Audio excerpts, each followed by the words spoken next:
रडू नको बाळा, मी माहेरी जाऊन येते. हो ते रडतायत ना. ए ते पण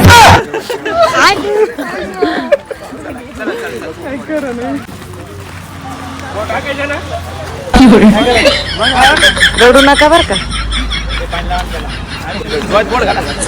असं करत की ऍक्शन बघा ना काय असं रडायचं नाटक तर मुद्दाम असं नाराज आहे असं डोळ्याला हातलं. थांबा ते आल्यावर करा, ते आल्यावर बाय करावं त्यांना. अरे नानांना पाहिल्याच हे तिकडं त्याच्याकडे नका पाहू दे. रडतील ते, पाहू नका.